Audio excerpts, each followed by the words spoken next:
Hi hello viewers, welcome to inspire India academy. రాబోయేటువంటి electrical department junior linemen ఉద్యోగాలకి ఎవరెవరైతే eligibility ఉన్నారో వాళ్ళకి సంబంధించి ఒక చిన్న వీడియో. దానికి సంబంధించినటువంటి అంశాల మీద మనం కొన్ని విషయాలు డిస్కస్ చేయబోతున్నాం. ముందుగా ఇన్స్పైర్ ఇండియా అకాడమీ రాయించినటువంటి క్లాస్ రూమ్ నోట్స్లో నుంచే TSSPDCL 2023 పేపర్లో ఓన్లీ క్లాస్ రూమ్ నోట్స్ నుంచే 49 బిట్స్ వచ్చాయి. డైరెక్ట్ బిట్స్ 49 వచ్చాయి. అంటే ఇది కాంపిటీటివ్ వరల్డ్. దీనికి సంబంధించి మనము ఏ పని చేసినా కూడా ఒక క్లియర్ కట్ ఇన్ఫర్మేషన్ అనేది ఉంటుంది. వీడియోలో నేను వివరిస్తాను. ఏ విధంగా అడ్మిషన్ నెంబర్ ప్రకారం ప్రతి బ్యాచ్లో ఒక క్లాస్ రూమ్ స్టూడెంట్ది నోట్బుక్ తీసుకుంటాను. వాళ్ళ హ్యాండ్ రైటింగ్ అనేది ఒకటి మ్యాచ్ అవుతుంది కదా. ఆ హ్యాండ్ రైటింగ్ తగ్గట్టుగా రోజున ఏ క్లాస్ విన్నారో వాళ్ళు డేట్ వేసుకునే విధానాన్ని బట్టి నేను 49 క్వశ్చన్స్ ఓన్లీ నా క్లాస్ రూమ్ నోట్స్ నుంచి వచ్చాయని నేను ప్రూవ్ చేయబోతున్నాను. నెక్స్ట్ అలా అని సార్ టెక్స్ట్ బుక్లో నుంచి ఏం తక్కువేం రాలేదు. టెక్స్ట్ బుక్లో పేజెస్ నెంబర్తో సహా నోట్ చేసుకోండి. 44 బిట్స్, 44 ప్రశ్నలు ఓన్లీ టెక్స్ట్ బుక్ నుంచి వచ్చాయి. అంటే మొత్తం ఎలక్ట్రికల్ సబ్జెక్ట్లో 65 క్వశ్చన్స్కు గాను క్లాస్ రూమ్ నోట్స్ నుంచి 49 అండ్ టెక్స్ట్ బుక్ నుంచి 44 క్వశ్చన్స్ వచ్చాయి. ఇది inspire India academy next video లోపల ప్రూవ్ చేయబోతుంది, చూస్తారు మీరే. అందుకే సాధారణంగా మనం ప్రిపరేషన్ అయ్యేటప్పుడు మనం ప్రతి ఒక్క అంశాన్ని మనం కూలంకషంగా డిస్కషన్ చేసే విధంగా, ఏ విధంగా ఎక్కడ పాఠం సరిగ్గా చెబుతున్నారు, ఎక్కడ క్వశ్చన్ పేపర్స్ ఇస్తున్నారనే విషయాన్ని చర్చించుకుంటే బెస్ట్ ఆప్షన్. అలా కాకపోతే మన దగ్గరికి వచ్చేటువంటి స్టూడెంట్స్ ఆల్మోస్ట్ దాదాపుగా మినిమం నాలెడ్జ్ లేని వాళ్ళకి మనం నాలెడ్జ్తో పాటుగా ఉద్యోగాలను అందించేటువంటి దిశ వైపు అడుగులేస్తూ ఉంటాం. మిడిమిడి జ్ఞానం ఉన్నటువంటి విద్యార్థులతో మనం పట్టించుకోదు ఇన్స్పైర్ ఇండియా అకాడమీ. ఎవరైతే శ్రద్ధతో చెప్పిన పాఠాన్ని చెప్పినట్టుగా చదువుతారో వాళ్ళ కోసమే ఇన్స్పైర్ ఇండియా అకాడమీ ఉంది. వాళ్ళతోనే ఉద్యోగాలు అనేవి కొట్టించడం జరుగుతుంది. కాబట్టి యాజ్ సూన్ యాజ్ నెక్స్ట్ వీడియోలో పేజ్ నెంబర్స్ ఉంటాయి కదా, క్లాస్ రూమ్ నోట్స్కి అయితే పూర్తి స్థాయిలో రాయించిన నోట్స్ ఉంటుంది. ఆ నోట్స్కు సంబంధించి ఎక్కడెక్కడి నుంచి ఏమేమి క్వశ్చన్స్ వచ్చాయో కూడా వివరించబోతున్నాం. సార్ మిగతా క్వశ్చన్స్ అంటే 65 క్వశ్చన్స్ లోపల మనం 49 క్వశ్చన్స్ వచ్చాయి సార్, మిగతా 16 క్వశ్చన్స్ ఎక్కడ అని అంటే ఇది కాంపిటీటివ్. డైరెక్ట్ బిట్లే 49 వచ్చాయి. డైరెక్ట్ బిట్లే 49 బిట్లు వచ్చాయి. మిగతాయి అవి అడిగే విధానాన్ని బట్టి మనం స్పృహుండి కొంచెం లాజికల్గా ఆలోచిస్తే వాటికి కూడా సొల్యూషన్ దొరుకుతుంది. నేను దొరకదనట్లేదు, కానీ నేను రాయించినటువంటి నోట్స్ కాబట్టి మీకు విత్ నెంబర్తో సహా హైలైట్ చేసి క్లాస్ రూమ్ నోట్స్ నేను నెక్స్ట్ వీడియోలో మీకు ముందు పెట్టబోతున్నాను. అందుకు గాను ఇప్పుడు నేను ఎందుకు చెప్తున్నానంటే, ఎవరెవరైతే ఈ కాంపిటీటివ్ వరల్డ్లో జూనియర్ లైన్మెన్ ఉద్యోగాల కోసం NPDCL, SPDCL, ట్రాన్స్కో నోటిఫికేషన్ కోసం ఎవరైతే వెయిట్ చేస్తున్నారో వాళ్ళందరికీ కూడా నా యొక్క material junior linemen English medium text book, దానికి సంబంధించిన free booklet, junior linemen Telugu medium text book now successfully running 4th ఎడిషన్లో ఉన్నాం.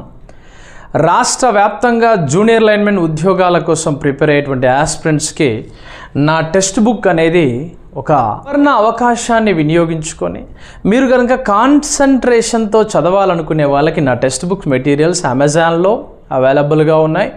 దాంతోపాటుగా మీకు ఈజీగా తొందరగా కావాలనుకుంటే అన్ని టెక్స్ట్ బుక్ సెంటర్స్ లోపల అవైలబుల్గా ఉన్నాయి. దానితో పాటుగా మీకు ఇంకా ఇంకా ఇంకా ఇంకా ఫాస్ట్గా కావాలి, అమెజాన్ కన్నా కావాలి, మా ఇంటి దగ్గరికే రావాలి అని అనుకుంటే మీరు ఇండియన్ పోస్ట్ ద్వారా కూడా మన టెక్స్ట్ బుక్ని తీసుకోవచ్చు. ఇది ఇన్స్పైర్ ఇండియా అకాడమీ మీకోసం ఇచ్చేటువంటి అంశం. దీనికి సంబంధించి మనము నెక్స్ట్ వీడియోలో దీనికి కొంచెం ప్రాసెస్ ఉంటుంది. సార్ మాకు ఆన్లైన్లో మరియు ఆఫ్లైన్లో అని అడుగుతూ ఉన్నారు. వేటి గురించి అడుగుతున్నారు? క్వశ్చన్స్ గురించి అడుగుతున్నారు. ఎవరైతే ఇన్స్పైర్ ఇండియా అకాడమీ ఆఫ్లైన్లో జాయిన్ అవుతారో, ఆఫ్లైన్ క్లాసెస్ మనకి హైదరాబాద్ మరియు హన్మకొండ లోపల ఉన్నాయి. ఆన్లైన్ క్లాసెస్ మీరు ఎక్కడికి వెళ్ళనక్కర్లేదు. మీరు జస్ట్ ఏడికి వెళ్ళిందంటే మొబైల్ యాప్ని డౌన్లోడ్ చేసుకొని మన కోర్సుని పర్చేస్ చేస్తుంటే సరిపోతుంది. దాదాపుగా 4620 ప్రాక్టీస్ బిట్స్, 4620 ప్రాక్టీస్ బిట్స్కి సంబంధించి క్వశ్చన్స్కి సంబంధించినటువంటి ఈ యొక్క టెస్ట్ సిరీస్లన్నీ కూడా సిద్ధం చేయడం జరిగింది. ఎవరైనా మీరు హైదరాబాద్కి వచ్చి సార్ మేము ప్రత్యేకంగా టెస్ట్ సిరీస్లు రాసుకుంటామంటే మీరు ప్రత్యేకంగా హైదరాబాద్కి వచ్చి కూడా మీరు ప్రత్యేకంగా టెస్ట్ సిరీస్లు రాసుకోవచ్చు. దానికోసం ప్రతిరోజు evening special test series batch evening ఉంటుందండి. ఈవినింగ్ 5:30కి మీకు స్టార్ట్ అవుతే ఆల్మోస్ట్ మళ్ళీ మీకు 7:30 వరకు ఈ టెస్ట్ సిరీస్ అనేవి ఉండడం జరుగుతుంది.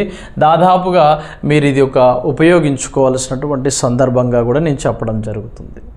అంటే మీరు ఎవరైతే ఆఫ్లైన్లో రాయాలనుకుంటున్నారో వాళ్ళంతా కూడా హైదరాబాద్ కానీ హన్మకొండలో మీరు ఎవరైనా సరే దానికి సంబంధించి క్వశ్చన్స్ రోజు రాయాలనుకుంటే మీకు ఒక షెడ్యూల్ ఇస్తాం. ఆ షెడ్యూల్ ప్రకారం రాసుకోవచ్చు. ఒకవేళ లేసారంటే మీకు నాలెడ్జ్ను నేర్పించడంతో పాటుగా ఈ టెస్టులన్నీ కూడా మేము ఆఫ్లైన్లో కండక్ట్ చేస్తాం. దాంతోపాటుగా ఆన్లైన్ కోర్స్ కొనుగోలు చేసినటువంటి విద్యార్థులకు కూడా అందించడం జరుగుతుంది. కాబట్టి ఇది మీరు గుర్తుంచుకోవాల్సినటువంటి అవకాశం. నెక్స్ట్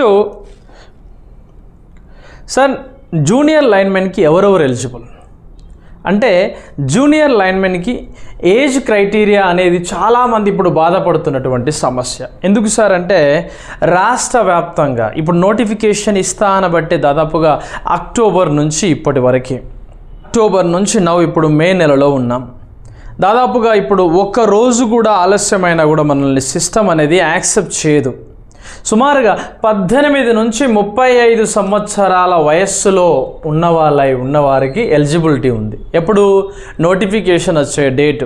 సార్ నోటిఫికేషన్ ఎప్పుడు వస్తుంది అని అంటే పాకిస్తాన్ ఎప్పుడు యుద్ధం చేస్తుంది, పాకిస్తాన్ ఎప్పుడు యుద్ధంలో ఓడిపోతుంది అనేది ఎప్పుడైతే మనం చెప్పలేమో పూర్తి స్థాయిగా, అలానే నోటిఫికేషన్ వచ్చే అవకాశాలు అనేవి ఉన్నాయి అని చెబుతున్నారు. నేను చెప్పడం లేదు. నోటిఫికేషన్ రిక్రూట్మెంట్ అనేది ఉంది అని అటు ఎన్పీడీసీఎల్ సిఎండి గారు, ఇటు ఎస్పీడీసీఎల్ సిఎండి గారు, దాంతో పాటుగా కాంగ్రెస్ లీడర్లు, వాటితో పాటుగా గెజిటెడ్ విభాగాలలో ఉన్నవాళ్ళు మరియు పత్రికాముఖంగా ఉన్నవారు, వీళ్ళందరూ చెబుతున్నటువంటి విషయాన్ని మేము చెబుతున్నాం. ఆ నోటిఫికేషన్ వచ్చే టైం వరకు 18 నుంచి 35 సంవత్సరాల వయస్సు ఉన్నవాళ్ళై ఉండాలి. మీరు ఖచ్చితంగా ఐటీఐ సర్టిఫికేట్ చేతిలో పెట్టుకున్న వారైనా సరే, 2 సంవత్సరాలు 2 years of vocational electrical trade చేసిన వాళ్ళైనా సరే మీరు ఎలిజిబిలిటీ అనేది ఉండడం జరుగుతుంది. వైర్మెన్ సర్టిఫికేట్ ఉన్న వాళ్ళు కూడా దీనికి ఎలిజిబిలిటీ అండి. ఎవరెవరు? 18 to 35 years ఉండాలి. ఎస్సీ మరియు ఎస్టీ, తర్వాత బీసీ, దాంతోపాటుగా economically weaker section EWS, economically weaker section వారికి కూడా 5 years ఎక్సెప్షన్ అనేది ఉంటుంది. 5 సంవత్సరాల పొడిగింపు అనేది ఉంటుంది. అయితే ఈ మధ్య కాలంలో వచ్చినటువంటి వాదనల ప్రకారం మనం పరిశీలిస్తే ఇంకొక 3 years పెంచే అవకాశం అనేది ఉంటుంది అని వినికిడి. కాబట్టి మన ఏజ్ క్రైటీరియా అయితే ఇది. అంటే 18 నుంచి 35 సంవత్సరాలు అంటే నోటిఫికేషన్ టైం వరకు ఎంత ఉంటుందండి? 40 years ఉంటుంది. అంటే last SC ST BC EWS వారికి 40 years అనేది లాస్ట్ డెడ్ లైన్ ఏజ్ అనేది ఉంది, ఏజ్ లిమిట్. దాంతోపాటుగా ఇంకా ఒక 3 years పెరిగే ఆలోచన ఉంది. సార్ దానికి కూడా మనం చెప్పే అవకాశం లేదు, చూద్దాం ముందు. నెక్స్ట్ దానితో పాటుగా ఎవరెవరికి ఎలిజిబుల్ అంటే వీళ్ళందరూ ఎలిజిబుల్. మనకు వచ్చే క్వశ్చన్ పేపర్ ఎంత అండి? 65 టెక్నికల్ ఉంటాయి, 15 మనకు జిఎస్ సబ్జెక్ట్స్ ఉంటాయి. ఈ 65లో మన ఇన్స్పైర్ ఇండియా అకాడమీ నోట్స్లో నుంచి ఎంత క్రాక్ చేయడం జరిగింది? 49 క్వశ్చన్స్. నేను విత్ ఆధారాలతో సహా, విద్యార్థి అడ్మిషన్ నెంబర్తో సహా, అతను రాసినటువంటి నోట్స్తో సహా చూపిస్తాను. ఎందుకంటే ఈ యొక్క నోట్స్లో నుంచి ఎన్ని మార్క్స్ వచ్చాయనే విషయాన్ని మనం నెక్స్ట్ వీడియోలో దాని గురించి చెప్పడం జరుగుతుంది. కాబట్టి 49 క్వశ్చన్స్. దాంతో పాటుగా మనకి ఒక 10 కనుక వస్తే ఆల్మోస్ట్ ఎన్ని అండి? 60 మార్కుల వరకు మనం సాధించినట్లే. 10 or 11 or 12 కనుక వచ్చినట్లయితే మనం 60 మార్కులు, ఆ పైన మార్కులు మనం సాధించడానికి అవకాశం ఉంటుంది. కాబట్టి ఇన్స్పైర్ ఇండియా అకాడమీ అంటేనే పూర్తి స్థాయిలో విద్యార్థుల యొక్క ప్రయోజనం కోసం ఉన్నది. నోటిఫికేషన్లో ఉద్యోగం రావాలంటే మనం ఏ విధంగా చదవాలి సార్ అంటూ ఉంటారు. అసలు నోటిఫికేషన్లో ఉద్యోగాలు రావాలంటే తల వంచి చెప్పింది చేసేటట్టుగా, రాసింది బుర్రలోకి ఎక్కేటట్టుగా చదివితే ప్రతి విద్యార్థి కూడా ఉద్యోగస్తుడు అవుతాడు. అలా కాకుండా 4 రోజులు చదివి 4 రోజులు పక్కన పెట్టి మళ్ళీ ఇంకేదో కొత్త అంశాల కోసం వెళ్తే పుణ్యకాలం కాస్త పుట్టుక్కుమన్నాక ఆ వ్యవస్థ అనేది నష్టపోయినాక దాని యొక్క అంశాలు తెలుస్తాయి. అటువంటి వాళ్ళని ఎంతోమందిని చూశాను నా యొక్క సర్వీస్లో. నా ఇన్ని సంవత్సరాల కోచింగ్ లైఫ్లో ఎంతోమంది విద్యార్థులను చూశాను. సరే, వాళ్ళ కర్మ వాళ్ళది, మనం ఏమీ అనడానికి లేదు. 2019 నుంచి కూడా 2025 వరకు ఇప్పటికి కూడా వేటాడుతూ ఉన్న వాళ్ళే ఉన్నారు చాలామంది. 2019లో 2000 పోస్టులు ఉన్నప్పుడు జాబ్ మిస్ చేసుకున్నారు. 2022, 23లో మళ్ళీ పూర్తి స్థాయిలో 1500 ఖాళీలు ఉన్నప్పుడు జాబ్ మిస్ చేసుకున్నారు. రేపు రాబోయేటువంటి రిక్రూట్మెంట్లో జాబ్ని కొట్టడం కోసం కూడా ప్రయత్నం చేస్తూ ఉంటారు. ఎందుకు చేస్తుంటారంటే it is student failure, 100% student failure. మనం చదివిన దాన్ని రివిజన్ చేయాలి, పూర్తి స్థాయిలో ఎఫర్ట్ని పెట్టాలి, పూర్తి స్థాయి సామర్థ్యంతో నేర్చుకోవాలి. కానీ కొత్తగా ఉంటే ఆడ మనం ప్రయత్నం చేసుకుంటూ పోతే అది మన జీవితానికి ఒక మచ్చగా మారిపోతుంది. అది నేను ఎంత చెప్పినా అది అర్థం కాదు, కానీ ఫలితం అనుభవించే రోజు ఖచ్చితంగా అది అర్థమవుతుంది. ప్రతి ఒక్కరిది గుర్తుపెట్టుకోవాల్సిన విషయం. గుర్తుంచుకోండి, మీరు చేసేటువంటి క్లారిటీ, ప్రతి పని కూడా ఒక నిబద్ధతతో, డెడికేషన్తో ప్రయత్నం చేస్తే 100% వస్తుంది. ఇంపార్టెంట్ టాపిక్స్ ఏమిటి సార్ అంటే నువ్వు ఎన్ని చేసినా జస్ట్ మీరు స్కోర్ చేయాలంటే మీరు ఒక 45 నుంచి 47 మార్కుల వరకు మీరు స్కోర్ చేయాలంటే ప్రతి విద్యార్థి చదవవలసినటువంటి టాపిక్స్ ఇవి. సుమారుగా దీనిలో ఎన్ని టాపిక్స్ మనం డిస్కస్ చేయబోతున్నామంటే 27 టాపిక్స్ని మనం డిస్కస్ చేయబోతున్నాం. మొత్తం 27 టాపిక్స్లో ఏ టాపిక్స్ నుంచి మనకు క్వశ్చన్స్ వచ్చే అవకాశాలు ఉన్నాయి సార్ అని చూద్దాం. ఓకే, ఓమ్స్ లా మీద మరియు KVL లా మీద. ఓమ్స్ లా మీద మనకి రెసిస్టెన్స్కి సంబంధించినటువంటి ప్రాబ్లమ్స్ లేదా ఓమ్స్ లా యొక్క అప్లికేషన్స్ మీద క్వశ్చన్స్ అడిగితే, KVL లా మీద మనకి సర్క్యూట్స్కు సంబంధించినటువంటి వాటి మీద ప్రాబ్లమ్స్ అడుగుతూ ఉంటారు. కాబట్టి ఇది కొంచెం జాగ్రత్తగా ఉండాల్సినటువంటి అవసరం. 2023లో దాంట్లో నుంచి 3 బిట్ల వరకు వచ్చాయి. లూప్ అండ్ నోడ్ సర్క్యూట్స్కి మనకు KCL లా అప్లికేబుల్గా ఉంటుంది. కిర్చాఫ్ లా మీద ఖచ్చితంగా మనకి క్వశ్చన్స్ పడే అవకాశం ఉంటుంది. ఈ యొక్క స్కోప్ని మనం గ్రహించాలి. అది తీసుకునేటువంటి విధానము, మనం తీసేటువంటి విధానము ఖచ్చితంగా మనం అబ్జర్వేషన్ చేస్తే ప్రతి ఒక్కరు కూడా కాన్సెప్ట్ నేర్చుకుంటే సరిపోతుంది. దీనికి పెద్దగా కష్టపడక్కర్లేదు. ఎవరెవరో భయపెట్టిస్తూ ఉంటారు. అసలు ఆ భయం ఎందుకో అర్థం కాదు, అది ఎందుకో అర్థం కాదు. మరి ఈ ఉద్యోగమే ఉన్నదా అంటే ఇది ఒక్క ఉద్యోగమే కాదు, ఇంకా చేసుకోవడానికి ఎన్నో ఉద్యోగాలు ఉన్నాయి. కానీ ఇది ఒక ప్రయత్నం మాత్రమే అని అనుకునేటువంటి విద్యార్థికి మాత్రమే నేను ఇది చెప్తున్నా. రెండో విషయం, ఎర్తింగ్ సంబంధించి. ఎర్తింగ్లో మనకి plate earthing, pipe earthing and rod earthing, strip earthing ఉంటాయి కదా. ఆ ఎర్తింగ్ సంబంధించినటువంటి ప్రాబ్లమ్స్, దానితో పాటుగా ఎర్తింగ్ మీద వచ్చేటువంటి వాల్యూస్తో పాటుగా రూల్స్ కూడా మంచి గుర్తుపెట్టుకోవాలి. ఇండియన్ ఎలక్ట్రికల్ రూల్స్ 1956 చట్టం ప్రకారం ఏ విధంగా మన భారతదేశంలో ఉన్నటువంటి రూల్స్ ఎంత ఉన్నాయి, కేబుల్ యొక్క కలర్స్ ఏమున్నాయి విషయం ప్రతి ఒక్క ఆస్పిరెంట్ గుర్తుపెట్టుకోవాలి. రెండో విషయం కెపాసిటర్స్ అండ్ రెసిస్టెన్స్ల మీద కనుక క్వశ్చన్స్ అడిగాడు అనుకోండి, కెపాసిటర్స్ మీద ఆబ్సెన్స్ చేస్తాడు క్వశ్చన్. ఒకవేళ కెపాసిటర్ల మీద అడిగాడు అనుకోండి, రెసిస్టెన్స్ల మీద అడిగే అవకాశం ఉంటుంది. ఈ విధంగా ఒకటి కాకపోతే ఒకటి, అంటే కెపాసిటర్ల మీద కనుక క్వశ్చన్ పడకపోతే మనకు రెసిస్టెన్స్ల మీద పడుతుంది, రెసిస్టెన్స్ల మీద కనుక క్వశ్చన్ పడకపోతే కెపాసిటర్ల మీద, అంటే ఖచ్చితంగా రెండు చదవాలి. ఏంటి సార్ ఏం చదవాలంటే మామూలు విషయం కాదు. ఇక్కడ నిరోధం ఏమిటి, స్పెసిఫిక్ రెసిస్టెన్స్ ఏమిటి, సిరీస్ ఏంటి, ప్యారలల్ ఏంటి, దానికి సంబంధించినటువంటి ప్రభావిత అంశాలు ఏమిటి, నిరోధాల యొక్క కలర్ కోడ్స్ కూడా గుర్తుపెట్టుకోండి. పొరపాటున అడిగిండి అనుకోండి, అది కూడా అవకాశం ఉంటుంది. ఇలా ప్రతి ఒక్కరు కూడా రెసిస్టెన్స్ని గుర్తుంచుకోవాలి. దాంతోపాటుగా కెపాసిటర్స్లో ఈక్వస్ట్ సూత్రం ఏమిటి వస్తుంది, ఈక్వస్ట్ 1/2 CV². లాస్ట్ టైం క్వశ్చన్ అడిగాడు, జౌల్స్ యూనిట్స్ కదా.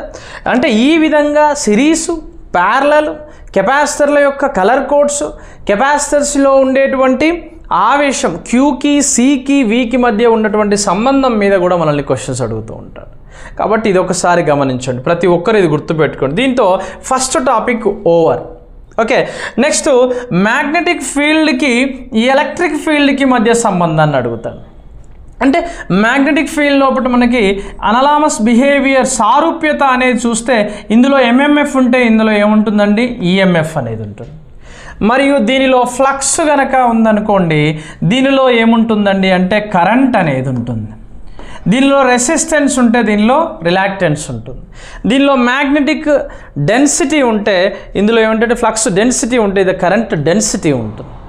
ఇక్కడ మ్యాగ్నెటిక్ ఇంటెన్సిటీ ఉంటే లేదా మ్యాగ్నెటిక్ ఫోర్స్ ఉంటే ఇక్కడ కరెంట్ ఫోర్స్ లేదా కరెంట్ ఇంటెన్సిటీ అనే పదాలు ఉంటాయి. ఈ విధంగా ప్రతి ఒక్కరు ఈ యొక్క కంపారిటివ్ స్టడీని నేర్చుకోవాలి. ప్రతి ఒక్కటి పోయేటప్పుడు ఎగ్జామ్లో గుర్తుంచుకోండి, వాటి యూనిట్స్ కూడా నేర్చుకోవాలి. Next lead acid battery, alkaline cell. Lead acid battery ఏమిటి, యానోడ్ ఏమిటి, క్యాథోడ్ ఏమిటి, యానోడ్ని ఛార్జ్ చేస్తే ఏ రంగు వస్తుంది, క్యాథోడ్ని ఛార్జ్ చేస్తే ఏ రంగు వస్తుంది, యానోడ్ యొక్క స్పెసిఫిక్ గ్రావిటీ విలువ డిశ్చార్జ్ టైంలో ఎంత ఉంటుంది, ఛార్జింగ్ టైంలో ఎంత ఉంటుంది, లెడ్ యాసిడ్ బ్యాటరీ లోపల ఉండేటువంటి ఎలక్ట్రోలైట్ యొక్క ప్రధానమైనటువంటి స్వభావం ఆధారంగా ఏ మీటర్ పనిచేస్తుంది, హైడ్రోమీటర్. ఈ విధంగా గుర్తుంచుకోండి. దాంతోపాటుగా దీనిలో బక్లింగ్ చర్యలు అంటే ఏమిటి, సెడిమెంటేషన్, సల్ఫనేషన్ చర్యలు అంటే ఏమిటి, ఈ చర్యల ఎఫెక్ట్స్. ఆల్కలిన్ సెల్స్ ప్రధానంగా రెండు రకాలు, nickel cadmium and nickel iron cells. వాటి యొక్క ఇంపార్టెన్స్ ఏమిటి, వాటి యాంపియర్ అవర్ సామర్థ్యం ఏమిటి, వాటి వాట్ అవర్ సామర్థ్యం ఏమిటి అనే విషయాలు నేర్చుకోవాలి ఆల్కలిన్ సెల్స్ మీద. దీంతో పాటుగా మళ్ళీ మీరు గుర్తుంచుకోండి, ఎగ్జామ్లో తప్పనిసరిగా క్వశ్చన్స్ ఇందులో నుంచి పడతాయి. ఇందులో లాస్ట్ టైము ఈ యాంపియర్ అవర్, వాట్ అవర్ మీదనే 3 క్వశ్చన్స్ ఇచ్చాడు యాంపియర్ అవర్, వాట్ అవర్ సామర్థ్యం మీద.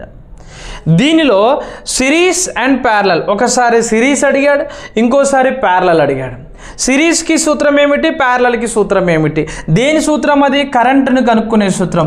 N/NR+R అనేది సిరీస్లో కరెంట్ని కనుక్కోవడానికి సూత్రం.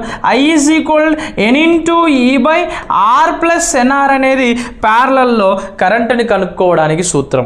యాంపియర్ అవర్ సామర్థ్యము, వాట్ అవర్ సామర్థ్యాలు, ఈ విధంగా మనం గుర్తుంచుకోవాల్సిందే. ఇంకొంచెం టచ్ చేసుకొని ఏం చేసుకోవాలి, ఇక్కడే మనం కొంచెం ఆ అంశాలు నేర్చుకోవాలి. దేంటి అవి, వాట్ అవర్, యాంపియర్ అవర్ మధ్య ఎఫెక్ట్స్ ఎలా మారుతూ ఉన్నాయి, ఏసీసీని ప్రభావితం చేసే అంశాలు నేర్చుకుంటే దట్స్ ఎనఫ్. మనకు 47 మార్క్స్ ఈజీగా వచ్చేస్తాయి ఈ టాపిక్స్ నుంచి. దాంతోపాటుగా పవర్ ఫ్యాక్టర్లో అపిరెంట్ పవర్, యాక్టివ్ పవర్ లేదా రియాక్టివ్ పవర్ లేదా రియల్ పవర్ అంటే ఏమిటనే క్వశ్చన్స్ అడుగుతాడు. రియల్ పవర్కి, రియాక్టివ్ పవర్కి, అపిరెంట్కి పవర్ మధ్య ఉన్నటువంటి తేడాలు, దాంతోపాటుగా ల్యాగ్స్ ఏమిటి, లీడ్ ఏమిటి, యూనిటీ ఏమిటి అనేటువంటి ప్రశ్నలు పవర్ ఫ్యాక్టర్ మీద పడుతూ ఉంటాయి. కాబట్టి దీని మీద కూడా మనం కొంచెం ఫోకస్ చేయడం వల్ల మనకు స్కోర్ కలిసే అవకాశం ఉంటుంది. సార్ మొత్తం 27 టాపిక్స్ కదా సార్, 27 టాపిక్స్లో మీరు 47 అంటున్నారని కూడా మీకు డౌట్ వస్తూ ఉంటుంది. ఎందుకంటే 27 టాపిక్స్ కానీ అందులో మల్టిపుల్గా అడిగే అవకాశం ఉంటుంది. మీ అదృష్టం బాగుండేది ఉంటే ఈ టాపిక్స్ కనుక చదివితే 50 మార్క్స్ ఎటు పోవు, 50 మార్కులు ఎటు పో. దాంట్లోంచి కదా దాన్ని బేస్ చేసుకొని ఇప్పుడు 4600 క్వశ్చన్స్ నేను విద్యార్థుల కోసం రెడీ చేయడం జరిగింది పూర్తి స్థాయి షెడ్యూల్ ప్రకారం. ఏంటి ఆర్ఎల్సి సర్క్యూట్స్లో సిరీస్ ఏమిటి, ప్యారలల్ ఏమిటి? సిరీస్ సర్క్యూట్స్కి ప్యారలల్ సర్క్యూట్స్కి ఆర్ఎల్సి సర్క్యూట్స్లో మనకు వచ్చేటువంటి అంశాలు. దీంతో పాటుగా ట్రాన్సిస్టర్స్, డయోడ్స్, యాంప్లిఫైయర్స్, ఆసిలేటర్స్ మీద మనకి ప్రతిసారి 2 లేదా 3 బిట్లు పడుతూ ఉంటాయి. అయితే ప్రతిసారి ట్రాన్సిస్టర్ల మీద పడుతుంది లేదా డయోడ్స్ మీద పడుతుంది. పోయినసారి మనకు బీజేటీ మీద క్వశ్చన్ అడిగాడు. ఏ క్వశ్చన్ అడిగాడండి? బ్రిడ్జ్ బైపోలార్ జంక్షన్ ట్రాన్సిస్టర్ మీద క్వశ్చన్ అడిగాడు. డయోడ్స్ విషయానికి వస్తే ఐడియల్ డయోడ్ మీద క్వశ్చన్ అడిగాడు, జీనార్ డయోడ్ మీద క్వశ్చన్ అడిగాడు. యాంప్లిఫైయర్స్ని దృష్టిలో పెట్టుకొని ఎల్సీ ఆసిలేటర్స్ని బేస్ చేసుకొని క్వశ్చన్ అడిగాడు. ఎల్ వాల్యూని, సి వాల్యూని ఇచ్చి ఫ్రీక్వెన్సీని ఫైండ్ అవుట్ చేయమని క్వశ్చన్ అడిగాడు. ఆసిలేటర్స్లో యాంప్లిఫైయర్స్ మీద కూడా క్వశ్చన్స్ అడుగుతూ ఉంటాడు. కాబట్టి ఇక్కడ మనం ఎట్టి పరిస్థితుల్లో వెళ్ళేటప్పుడు ప్రతి ఒక్కరిది గుర్తుపెట్టుకోవాలి. 100% మనం దీనిలో చూసుకో. ఖచ్చితంగా 2 లేదా 3, అదృష్టం బాగుంటే 4 బిట్లు కూడా వస్తాయి. మామూలు బిట్లు కాదు. ఐటీఐ లెవెల్ చదవద్దు, బీటెక్ లెవెల్ చదివితే బెస్ట్ ఉంటుంది. దెన్ నెక్స్ట్ డీసీలో మనకి మెయిన్గా DC shunt machines. Shunt machines ఎందుకు అడిగానంటే మనకి షంట్ అంటే డీసీ షంట్ జనరేటర్ని డీసీ షంట్ మోటార్తో పోల్చి కూడా క్వశ్చన్ అడుగుతూ ఉంటాడు. ఆ షంట్ మోటార్స్ లోపల స్పీడ్ కంట్రోల్ టెక్నిక్స్ నేర్చుకోవాలి. ఖచ్చితంగా వీటి యొక్క గ్రాఫులు నేర్చుకోవాలి. టార్క్గా ఆర్మేచర్ కరెంట్ ఎలా మారుతుంది, టార్క్తో పాటుగా స్పీడ్ ఎలా మారుతుంటుంది, ఆర్మేచర్ కరెంట్కి స్పీడ్కి మధ్య ఉన్నటువంటి సంబంధం ఏమిటి, ఇట్లా క్వశ్చన్స్ అడుగుతూ ఉంటాడు. ఇక్కడ గ్రాఫ్లో మనం గుర్తుపెట్టుకోవాలి, గ్రాఫ్ ఎటు పోతుంది, ఏం కథ, ఈ విధంగా కూడా క్వశ్చన్లు అడుగుతూ ఇస్తాడు. ప్రతిసారి ఇస్తున్నాడు, కానీ లాస్ట్ టైం 2022లో క్వశ్చన్ ఇచ్చాడు చూడండి ఒకసారి. డీసీ సిరీస్ మోటార్లు, దాని యొక్క స్పీడ్ కంట్రోల్ టెక్నిక్స్. ఏ మోటార్లను లోడ్ వేసాక స్టార్ట్ చేస్తారు? డీసీ సిరీస్ మోటార్స్ని. ఏ మోటార్స్ని వితౌట్ లోడ్ వేయకముందు స్టార్ట్ చేస్తారు? షంట్ మోటార్స్ని. ఈ రెండింటిని ఎట్లా చదవాలంటే ఒక కంపారిటివ్ యాంగిల్లో. కంపారిటివ్ అంటే ఏంటిది? వారు రెండింటిని పోల్చుకుంటూ ఎక్కడ ఏం మారుతుంది, ఏం చేస్తున్నారు, ఇక్కడ కరెంట్ అనేది కాన్స్టెంట్గా ఉంది, లో వేరియేషన్స్ వస్తున్నాయి అంటే ఇక్కడ కరెంట్ కాన్స్టెంట్ల పరంగా దీని స్పీడ్ కంట్రోల్ టెక్నిక్స్ ఎలా ఉన్నాయి, దాని రేటెడ్ స్పీడ్ని ఎలా మెయింటైన్ చేస్తాం, ఫీల్డ్ కంట్రోల్ మెథడ్ మెన్షన్ చేస్తామా లేదా ఆర్మేచర్ కంట్రోల్ మెథడ్ని వాడతామా, ఈ విధంగా మనము క్వశ్చన్ చేసుకుంటూ ముందుకెళ్ళాలి. ప్రతి ఒక్కరు గుర్తుపెట్టుకోండి, వెరీ వెరీ ఇంపార్టెంట్. ఈ రెండింటి నుంచి మనకి అడిగితే 4 or 5 బిట్స్ కూడా దిగినా ఆశ్చర్యపోనక్కర్లేదు. మినిమం అయితే 3. ప్రతిసారి కూడా 2, 3 దిగుతున్నాయి. ఈసారి 4, 5 దిగినా కూడా మనం ఆశ్చర్యపోనక్కర్లేదు. మన అదృష్టం బాగుండి 20 టాపిక్లు ఇంకా పర్ఫెక్ట్ అయినామనుకోండి, 50 మార్క్స్ ఈజీగా గ్యాన్ చేయొచ్చు. దెన్ నెక్స్ట్ టార్క్కి ఆర్మేచర్ కరెంట్కి మధ్యలో ఉండేటువంటి రిలేషన్ ఖచ్చితంగా నేర్చుకోవాలి డీసీ మిషన్స్లో. నెక్స్ట్ డీసీ మిషన్స్లో గ్రాఫ్స్ ఖచ్చితంగా రావాలి ప్రతి ఒక్కరికి. ఏమేం గ్రాఫ్స్ ఉంటాయి? సిరీస్ మోటార్లు, షంట్ మోటార్లు, కాంపౌండ్ మోటార్స్, క్యుములేటివ్ మోటార్స్లో గ్రాఫ్ ఎలా మారుతుంది, మరియు డిఫరెన్షియల్ మోటార్లో గ్రాఫ్ ఎలా మారుతుంది, ఖచ్చితంగా రావాలి. దాంతోపాటుగా టార్క్ ప్రాబ్లమ్స్ కూడా ఇక్కడ మంచిగా నేర్చుకోండి. ఆర్మేచర్ కరెంట్ని ఫైండ్ అవుట్ చేయడం కూడా నేర్చుకుంటే 100% మనకు కాకపోతే ఉద్యోగం ఇంకోళ్ళకి వస్తుంది. దెన్ నెక్స్ట్ ఏసీ ఇండక్షన్ మోటార్లో స్లిప్ మరియు దాని యొక్క గ్రాఫ్స్ గురించి మీరు ఖచ్చితంగా నేర్చుకోండి. ఇండక్షన్ మోటార్లో ప్రతిసారి స్లిప్ మీద క్వశ్చన్ లేకుండా అసలే అడగడు. స్లిప్ అంటే ఏమిటి? Slip is equal NS minus NR/NS × 100 ఈ ఫ్రీక్వెన్సీతోనే అడుగుతాడు. లేదా ఫ్రీక్వెన్సీని బట్టి ఏమిస్తాడు? FR/FS కూడా ఏమంటాం మనం? స్లిప్ అంటాం. అది 3%, 4%, 0.5%, ఇంకేం పర్సంటేజ్ అనే విషయాలు కూడా ఇందులో ఉంటాయి స్లిప్లో. అది ఫైండ్ అవుట్ చేసుకుంటే సరిపోతుంది. వాటిలో గ్రాఫ్స్ కూడా కొంచెం గుర్తుపెట్టుకుంటే సరిపోతుంది. దాని లోపల స్లిప్కి, స్పీడ్కి, టార్క్కి మధ్యలో వచ్చేటువంటి గ్రాఫ్స్ మీరు గుర్తుపెట్టుకుంటే 100% మనకే వస్తుంది ఈ ఛాన్స్ కూడా. దెన్ నెక్స్ట్ ఆల్టర్నేటర్లో ప్రతిసారి అడిగేదిగా హంటింగ్ అంటుంటాడు కదా. హంటింగ్, ఆర్మేచర్ వైండింగ్ తెలుసు కదా.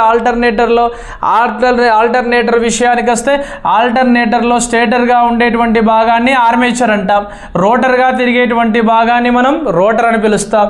ఈ రోటర్ని మనం ఏమంటాం, ఫీల్డ్ వైండింగ్ అని పిలుస్తాం. ఈ ఫీల్డ్ వైండింగ్ ప్రకారం పోల్స్ యొక్క సంఖ్యను బట్టి ఈ యొక్క ఆల్టర్నేటర్లో 2 రకాలైనటువంటి పోల్స్ ఉంటాయి. తెలుసు కదా మనకి ఇవి ఏమేం పోల్స్ ఉంటాయి. ఒకటి సేలియంట్, ఒకటేమో సేలియంట్ పోల్స్ ఉంటాయి, రెండవది నాన్ సేలియంట్ పోల్స్ ఉంటాయి.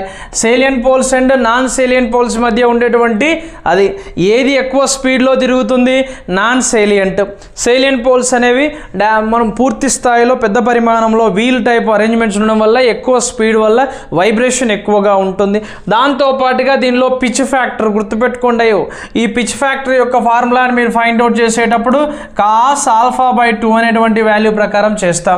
ఇంకేం క్వశ్చన్స్ అడుగుతాడు ఇందులో ఆల్టర్నేటర్లో, mechanical degrees is equal poles by 2 into electrical degrees అనేటువంటి క్వశ్చన్స్ కూడా అడుగుతూ ఉంటాడు.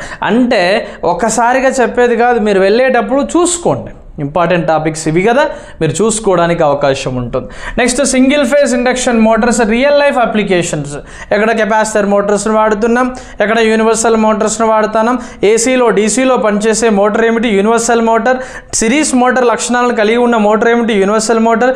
యూనివర్సల్ మోటార్ ఎగ్జాంపుల్ ఏమిటి, మిక్సీలు. ఇటువంటి క్వశ్చన్స్ అడుగుతూ ఉంటారు.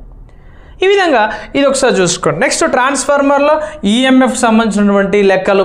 ట్రాన్స్ఫార్మర్లో టర్న్ బై వోల్టేజ్ అంటే ఒక వలయము సృష్టించేటువంటి వోల్టేజ్ లేదా అది ఒక 250 వోల్ట్స్ సృష్టించడానికి ఎన్ని వలయాలు ఉపయోగపడ్డాయి, ఈ రేషియో, ట్రాన్స్ఫార్మేషన్ రేషియో మీద, ఎఫిషియన్సీ మీద, full load and of load మీద ఖచ్చితంగా 2 లేదా 3 క్వశ్చన్స్ పడుతూ ఉంటాయి. దేంట్లో, ట్రాన్స్ఫార్మర్ ఈఎంఎఫ్కి సంబంధించి. దాంతోపాటుగా సిటీ ట్రాన్స్ఫార్మర్ మీద ఖచ్చితంగా క్వశ్చన్ ఉంటుంది, ఆటో ట్రాన్స్ఫార్మర్ మీద కూడా ఖచ్చితంగా క్వశ్చన్ ఉంటుంది. దీన్ని కూడా మీరు ఒకసారి కన్సిడర్ చేస్తే సరిపోతుంది. సిటీ ఏమిటి, ఆటో ట్రాన్స్ఫార్మర్ ఏమిటి. ఈ వీడియో చూసేవారు బుక్ కొన్న వాళ్ళైనా సరే, క్లాసెస్ తీసుకున్న వాళ్ళని సరే, ఆఫ్లైన్లో సిలబస్ అయిపోయిన వాళ్ళని సరే, బిఫోర్ ద ఎగ్జామ్ వెళ్ళేటప్పుడు ఏం అడిగాడు, గతంలో ఏం క్వశ్చన్ అడిగాడు, ఈసారి ఏ క్వశ్చన్ కొత్తగా రాబోతుందని మనం ఎక్స్పెక్ట్ చేసి వెళ్ళాలి. దాన్ని కదా స్పిరిట్ అంటాం. అదే కదా మనకి పూర్తి స్థాయిలో మనల్ని తీసుకెళ్ళేది సక్సెస్ వైపుకు. నెక్స్ట్ దాంతోపాటుగా ఎంసీ అండ్ ఎంఐ ఇన్స్ట్రుమెంట్స్ మధ్య కంపారిటివ్ స్టడీ. మనకి moving coil and moving iron instruments లోపల ఉండేటువంటి మెయిన్ నేచర్. ప్రతిసారి 2 బిట్లు పడుతున్నాయి. మొన్న అయితే 3 బిట్లు, ఏకంగా 3 బిట్లు అడిగాడు ఇందులో నుంచి. ఆ కంపారిటివ్ స్టడీని ఒక టేబుల్ రూపకంగా రాసుకొని ఆ గోడకు అతికించుకొని రోజు చూసుకుంటే సరిపోతుంది. టీటా ఎక్కడ వస్తుంది, సైన్ టీటా ఎక్కడ వస్తుంది, తర్వాత ఐ స్క్వేర్ ఎక్కడ వస్తుంది, మనకు డి స్క్వేర్ ఎక్కడ వస్తుంది, మన డిఫ్లెక్షన్ యాంగిల్ ఏ విధంగా మారుతుందో చూసుకుంటే సరిపోతుంది. Deflection torque. The next illumination and units. అంటే చూడండి, ఇక్కడ ప్రతి ఒక్కరు గుర్తుంచుకోవాల్సిన విషయం, ఇల్యూమినేషన్లో ఉండేటువంటి అన్ని యూనిట్స్ గుర్తుపెట్టుకోండి మరియు ప్రిన్సిపల్స్ గుర్తుపెట్టుకోండి. దాంతోపాటుగా బేసిక్ క్వశ్చన్స్ ఒకటి అడుగుతాడు. దాన్ని ఏమంటామంటే ఐ. కన్ను మీద క్వశ్చన్ అడుగుతాడు. కంటికి సంబంధించిన జబ్బులు, కంటికి సంబంధించినటువంటి రోగాలు, కంటికి సంబంధించినటువంటి వివిధ రకాల అంశాలు, కన్ను ఏ రకమైన వాతావరణంలో చూస్తుంది, ఏ రంగును చూస్తుంది, ఏ రకమైన ఫ్రీక్వెన్సీని చూస్తుంది, ఎంత తరంగ దైర్ఘ్యాన్ని చూస్తుంది, దాని దృశ్యకాంతి ఎంత అనే విషయాలు క్వశ్చన్స్ అడుగుతూ ఉంటాడు. దాంతోపాటుగా watt meter and energy meter. మనకు వాట్ మీటర్, ఎనర్జీ మీటర్ని కంపారిటివ్ స్టడీ. వాట్ మీటర్కి ఎనర్జీ మీటర్కి ఉండేటువంటి తేడాని మీరు ఒకసారి మంచి బాక్స్లో ఎంసీఎంఐ రాసుకున్నట్టుగా రాసుకొని ముందుకెళ్తే 100% విజయం మనదే. ఎనర్జీ సోర్సెస్ ఇది లాస్ట్ టాపిక్. పవర్ జనరేషన్ ఏమి ఉంటాయి, conventional and non conventional sources. అంటే పునరుత్పత్తి చెందే వనరులు, పునరుత్పత్తి చెందని వనరులు. ప్రతిసారి అడుగుతాడు. సాంప్రదాయం ఏంటిది, సాంప్రదాయేతరం. 2 బిట్లు ఇచ్చాడు మన లాస్ట్ ఎగ్జామ్ 2023లో అయితే 2 బిట్లు వచ్చాయి. అంటే అంత అల్లాటాప్ అనుకున్నారు. ఇది చిన్న లాజిక్ని బట్టి చూస్తే సరిపోతుంది. అటామిక్ ఎనర్జీ ఏమిటి, బొగ్గు ఏ విద్యుత్ కిందికి వస్తుంది, జల విద్యుత్ దేని కిందికి వస్తుంది, డీజిల్ దేని కిందికి వస్తుంది, సోలార్ దేని కిందికి వస్తుంది అనే విషయాలు మనం ఒక చార్ట్ రూపంలో రాసుకుంటే సరిపోతుంది. ఈజీలో ఈ 27 టాపిక్స్ కనుక మీరు ప్రిపేర్ అయితే 47 ఎబో మనకు మార్క్స్ వచ్చినా కూడా మనం ఆశ్చర్యపోనక్కర్లేదు. గుర్తుపెట్టుకోండి. The next thermal power, thermal power station, hydro power station, nuclear. దీంట్లో నుంచి ఖచ్చితంగా పెట్టు. థర్మల్ పవర్ స్టేషన్లో ఏం బిట్ అడుగుతాడు మనకు పూర్తి స్థాయిలో? థర్మల్ పవర్ స్టేషన్లో ఉపయోగించేటువంటి బొగ్గు మీద కానీ క్వశ్చన్స్, దాని మీద ఉండేటువంటి అంశాలు, బాయిలర్ మీద క్వశ్చన్స్, దాంతోపాటు ఉండేటువంటి మనకు రియాక్షన్ టర్బైన్ ఒకప్పుడు వాడేది, ఇప్పుడు మొత్తం ఇంపల్స్ టర్బైన్ ఉపయోగిస్తున్నాం. హైడ్రో టర్బైన్లో ఎన్ని రకాల టర్బైన్స్ ఉంటాయి, దాని మీద క్వశ్చన్ ఎక్కువగా. లాస్ట్ టైం మొన్న పడింది పెన్స్టాక్ ఏమిటి, సర్జ్ ట్యాంక్ ఏంటిది, ఇటువంటి క్వశ్చన్స్. న్యూక్లియర్ పవర్ స్టేషన్ మీద కంట్రోల్ రాడ్స్ ఏమిటి, కూలెంట్ ఏమిటి, మోడరేటర్ ఏమిటి, మితకార్ ఏమిటి అనేటువంటి క్వశ్చన్స్ ఇక్కడ న్యూక్లియర్ పవర్ స్టేషన్స్లో కనిపిస్తూ ఉంటాయి. బేసిక్ దీనిలో ఇంకొక జిఎస్ క్వశ్చన్ వస్తుంది. అయ్యో ఏమని అడుగుతాడో, భారతదేశంలో అతిపెద్దది ఏమిటి అంటే కుదంకులం అని చెప్పాలా. అంటే భారతదేశంలో మొట్టమొదటి అణువిద్యుత్ కేంద్రం ఏమిటి అన్నాడు అనుకోండి, మనం తారాపూర్ అనుకుంటే సరిపోతుంది. భారతదేశంలో మొట్టమొదటి న్యూక్లియర్ రియాక్టర్ ఏమిటి అన్నాడు అనుకోండి, అప్సరా అని చదవాలి. ఇటువంటి క్వశ్చన్స్. ట్రాన్స్మిషన్లో పూర్తిగా ఏంటిది, short transmission and medium transmission, తర్వాత లాంగ్ ట్రాన్స్మిషన్ని అంశాలు. దీనిలో ఇప్పుడు మ్యాట్రిక్స్ ప్రిన్సిపల్స్ ABCDలు దేని తెలుపుతున్నాయని అడుగుతాడు. దాని యొక్క వోల్టేజ్ రెగ్యులేషన్ని మరియు సోర్స్ని, సెండింగ్ మరియు రిసీవింగ్ల మధ్య ఉండే కంపారిటివ్ స్టడీని లాస్ట్ టైం అడిగాడు. అది ఎక్స్పెక్ట్ చేయని క్వశ్చన్, అది మామూలు క్వశ్చన్ కూడా కాదు అది. ఓకే, మీడియం ట్రాన్స్మిషన్ లైన్ ఏమిటి, లాంగ్ ట్రాన్స్మిషన్ లైన్ ఏమిటి, దీనిలో ఉండేటువంటి పారామీటర్స్. మీడియంలో మళ్ళీ తిరిగి రెండు ఉంటాయి, ఒకటి పై మోడల్, ఇంకోటి T మోడల్. దాని రెండింటిలో వచ్చేటువంటి అంశాలు ఇవి చూసుకుంటే సరిపోతుంది. ట్రాన్స్మిషన్లో లైన్ లాసెస్, కరోనా లాసెస్ ఏమిటి అంటే ఏమిటి, వివిధ రకాల అంశాలు, వీటి మీద క్వశ్చన్స్ అడుగుతూ ఉంటాడు. Next switchgear mechanism, total principles, అన్ని టాపిక్స్కు సంబంధించినటువంటి మొత్తం ప్రిన్సిపల్స్ మీద కూడా క్వశ్చన్స్ అడుగుతూ ఉంటాడు. అంటే ఈ ప్రిన్సిపల్స్ని బట్టి క్వశ్చన్స్ అని అంటలేదు, ఆ ప్రిన్సిపల్ని బట్టి థియరిటికల్ క్వశ్చన్ అడుగుతాడు. ఏమని అడుగుతాడు? ఫర్ ఎగ్జాంపుల్ చూడండి, the torque is directly proportional to square of armature current. అవునా కదా, ఈ రకంగా క్వశ్చన్. ఇది ప్రిన్సిపలే కదా.